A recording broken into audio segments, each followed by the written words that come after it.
जय श्री महाकाल दोस्तों आज इस वीडियो में मैं आपके लिए एक नया टॉपिक लेकर आया हूँ कि अगर आप अपना घर चेंज कर रहे हैं तो आपको किस तरह की सावधानियां रखनी चाहिए ताकि आपका जीवन जो है अच्छा रहे, सुखद रहे और आपके जीवन में कम से कम समस्या आए।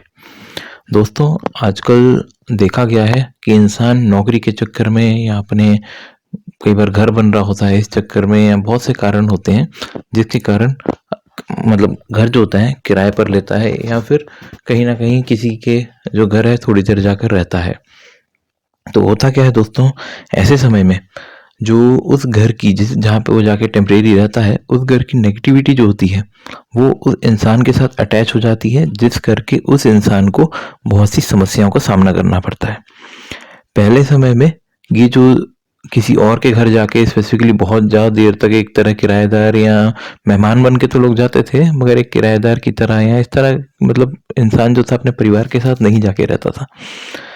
तो जिसके कारण जो इस तरह की समस्या थी वो बहुत कम थी, मगर आजकल जॉब के कारण या बहुत सारे मतलब रीज़न हो गए हैं जिसके कारण इंसान को अपनी जो घर है वो छोड़कर जाना पड़ता है और कहीं और जाकर रेंट पे थोड़ी देर या कहीं ज़्यादा देर रहना पड़ता है। और इंसान कई बार देखा जाता है बहुत सारे घर जो है बदलता भी है, तो उस इंसान के साथ बहुत सारी नेगेटिविटी जो है वो जुड़ने लग जाती है साथ में।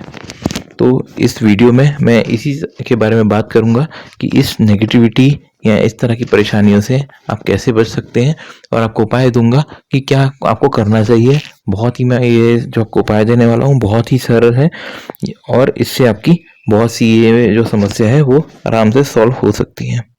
अब दोस्तों समझते हैं कारण कि किन कारणों से जो घर होता है किसी जहाँ पे आप रहते हैं वहाँ पे किन कारणों से नेगेटिविटी आती है। पहले तो दोस्तों जैसे आप किसी के घर में जाके रहते हैं तो कई बार ऐसा होता है कि उस घर में या और उस घर पे जहाँ पे आप रेंट पे रहने जा रहे हैं उसके ऊपर पहले ही किसी ने कुछ किया कराया हो, या फिर जहाँ वो जो इंसान उस घर में आके पहले रहता हो उसने कुछ किया कराया हो, या फिर उसके ऊपर किसी ने कुछ किया कराया हो, या फिर जो जिसका वो अपना घर है उसने उसके ऊपर कुछ मतलब किसी ने तंत्र कर दिया हो, जिसके कारण जहाँ आप रह रहे हैं वहाँ पे भी नेगेटिविटी काफ़ी ज़्यादा फैल जाती है। और जब आप उस घर में से अपना मतलब अपने परिवार के साथ जाके रहते हैं तो आपके परिवार के साथ भी वो नेगेटिविटी अटैच हो जाती है और आपके परिवार को ही उस तरह की समस्याओं का सामना करना पड़ता है।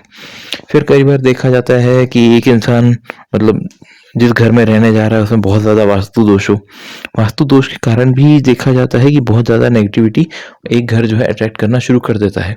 कई बार देखा गया है कि एक इंसान अपना घर तो बहुत ज़्यादा कोशिश करके वास्तु के हिसाब से बनवाता है, मगर जब वो बन रहा होता है उस समय के बीच में जिस घर में वो मूव करता है उसमें भी बहुत ज़्यादा वास्तु दोष होता है, जिसके कारण उसके और उसके घर के सदस्यों के साथ नेगेटिविटी अटैच हो जाती है और उसको भी बहुत सारी समस्याओं का सामना करना पड़ता है।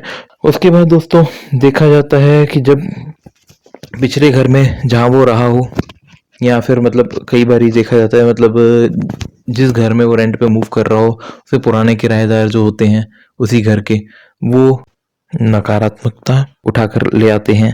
हो सकता है कई बारी जिस घर में आप रेंट पे मूव कर रहे हो उसमें देवी देवता वहाँ के पहले ही बहुत ज़्यादा रुष्ट हों, जिसके कारण उस घर में काफ़ी ज़्यादा जो है नकारात्मकता हो जाती है। तो ये सब बहुत सारी समस्याएं हैं, बहुत सारे कारण हैं जिनके कारण घरों में नेगेटिविटी हो जाती है। तो अब मैं आपको बताऊंगा कि किस तरह आप ऐसे घर में अगर आप रहने जा रहे हैं, क्योंकि एक इंसान हर घर में जब भी किराए के मकान में जाएगा बार बार तो समझ नहीं सकता, दिखा नहीं सकता कि हाँ भाई मतलब 1-2 महीने के लिए भी जा रहा है कि यहाँ पे नेगेटिविटी है, किसी को बुला के चेक करवा नहीं सकता। तो अगर आप कुछ रेमेडी वगैरह कर लेते हैं वहाँ से निकलते समय तो आपको ये जो समस्याएं हैं वो आपको जीवन में कम भुगतनी पड़ती है। तो अब मैं आपको रेमेडी जो है वो बताने जा रहा हूँ। बहुत ही सरल सी रेमेडी है, कोई भी आराम से कर पाएगा इसको। आपने क्या करना है, सबसे पहले एक सफ़ेद आसन लेना है और रुद्राक्ष की मार्केट से आप माला ले आइए। उसके बाद दोस्तों सामने एक दीपक जलाइए। वो भी ध्यान रखिएगा आसन पे ही हो, ऐसा नहीं आप ज़मीन पे रख के दीपक जला दें, ऐसा बिल्कुल नहीं करना है। उसके बाद आपने दीपक जला के शिव जी की अगर सामने फ़ोटो हो तो बहुत अच्छा, नहीं हो तो फिर बिना फ़ोटो के भी आप शिव जी का ध्यान करके माला का जाप जो है कर सकते हैं। अब आपने कम से कम 12 माला ओम नमः शिवाय की करनी है। जब आपकी 11 माला कंप्लीट हो जाए तो साथ में आपने एक नींबू रखना है। नींबू ध्यान रखिएगा पीले रंग का हो, हरे रंग का नींबू बिल्कुल इस्तेमाल नहीं करना है। अब आपने साथ एक अपने नींबू रखना है, वो भी ज़मीन पे नहीं रखना, आप आसन पे या किसी प्लेट पे साइड पे रख के, मतलब वो भी डायरेक्ट ज़मीन के टच पे ना हो, आसन पे ही हो। उसके बाद आपने वो नींबू उठाना है। नींबू के जब आपने 11 माला जब आपने जाप कर लिया तो शिव जी का नाम रिक्वेस्ट करके कि भाई नेगेटिविटी आप घर की हटाएं, और इस तरह बोल के घर की नहीं, क्षमा कीजिएगा गलत बोल गया मैं, घर की नहीं, घर के सदस्यों के ऊपर से नेगेटिविटी हटा लें। इस तरह बोलते हुए आपने रिक्वेस्ट करनी है और जो नींबू है उस पर 3 बारी फूंक मार देनी है। उसके बाद आपने एक माला और करनी है। ये माला एक ओम नमः शिवाय की करने के बाद अपने ऊपर, जैसे अपना सिर नीचे करके अपनी छाती की तरफ देखते हुए आपने 3 बारी फूंक मार लेनी है। उसके बाद दोस्तों आपने जब आपने ये सब कर दिया, इसके बाद आपने अपना मतलब जब आप जितने भी घर के सदस्य हैं इनके ऊपर से, सबके ऊपर से नींबू जो है उसको 7 बारी फिरा लेना है सिर के ऊपर से क्लॉकवाइज डायरेक्शन में। इस तरह आपने 7 बारी सबके ऊपर से फिरा के, अपने ऊपर से फिरा के, उसके बाद जिस घर में जो आप छोड़ रहे हैं उसके सेंटर में जाके खड़े हो जाइए। सेंटर में खड़े होके आपने नींबू के 4 टुकड़े करने हैं। आप मतलब ध्यान रखिएगा नींबू जो है हमेशा खड़ा काटा जाता है ऐसे टाइम पे, खड़ा मतलब कि जहाँ से डंडल अटैच होती है। उसके बाद उस नींबू के 4 टुकड़े करने हैं ऊपर से। उसके बाद 4 टुकड़े करने के बाद उसको मतलब आपने जब ये मतलब नींबू के टुकड़े करने हैं तो नॉर्थ फेसिंग होना चाहिए आपका जो फेस है। इसके बाद आपने 4 टुकड़े करने हैं, वहीं पे ज़मीन पे रख के या प्लेट में रख के, बेहतर तो यही होगा प्लेट में रखिए, 4 टुकड़े कीजिए। 4 टुकड़े करके उन टुकड़ों को उठाइए, एक-एक करके चारों दिशाओं में फेंक दीजिए। पहले सामने फेंकिए, फिर पीछे, फिर दाएँ, फिर बाएँ, ऐसे करके आपने उसको चारों दिशाओं में फेंक देना है नींबू को। बहुत ज़ोर से नहीं, अपना मतलब पास ही उस दिशा के ऊपर फेस करके आपने फेंक देना है। फेंकने के बाद आपने जो है नींबू को, जो 4 नींबू हैं उनको इकट्ठा करना है।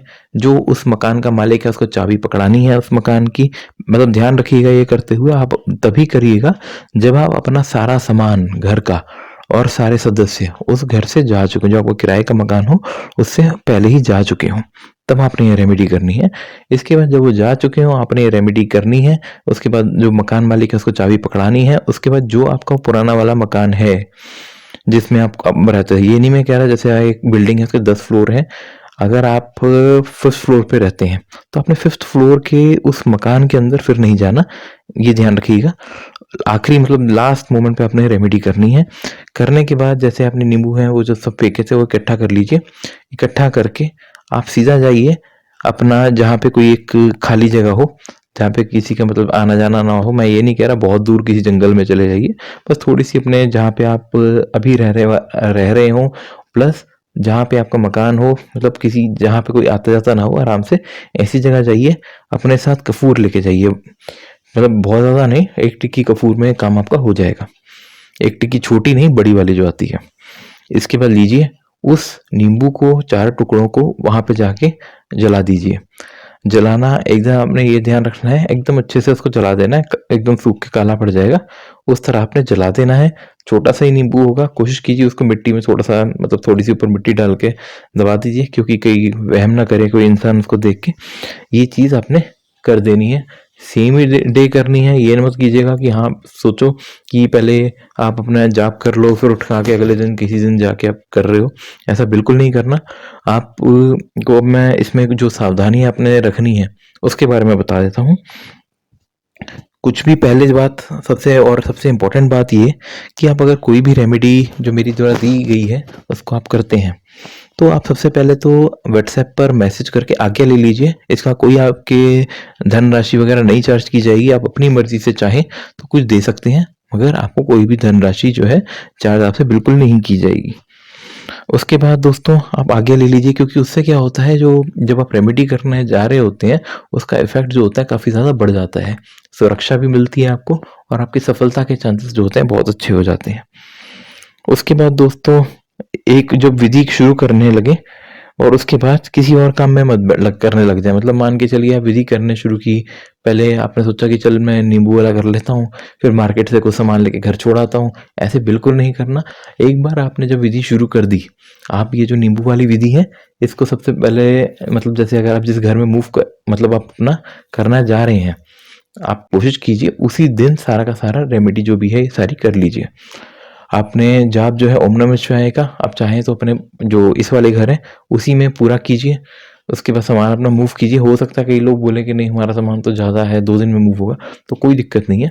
आप एक काम कीजिए, आप जो रेमेडी है मतलब जो ओम जाप है अपना एक दिन कर लीजिए। आखिरी दिन जिस दिन आपका होता है उस घर में, उस दिन बैठ के 11 माला ही है, ज़्यादा देर नहीं। मैक्सिमम अगर कोई नया आदमी है पहली बारी जाप भी कर रहा है तो उसको मैक्सिमम हद से ज़्यादा अगर भी लगेगा तो 1 घंटा लगने वाला है 12 माला करने में टोटल।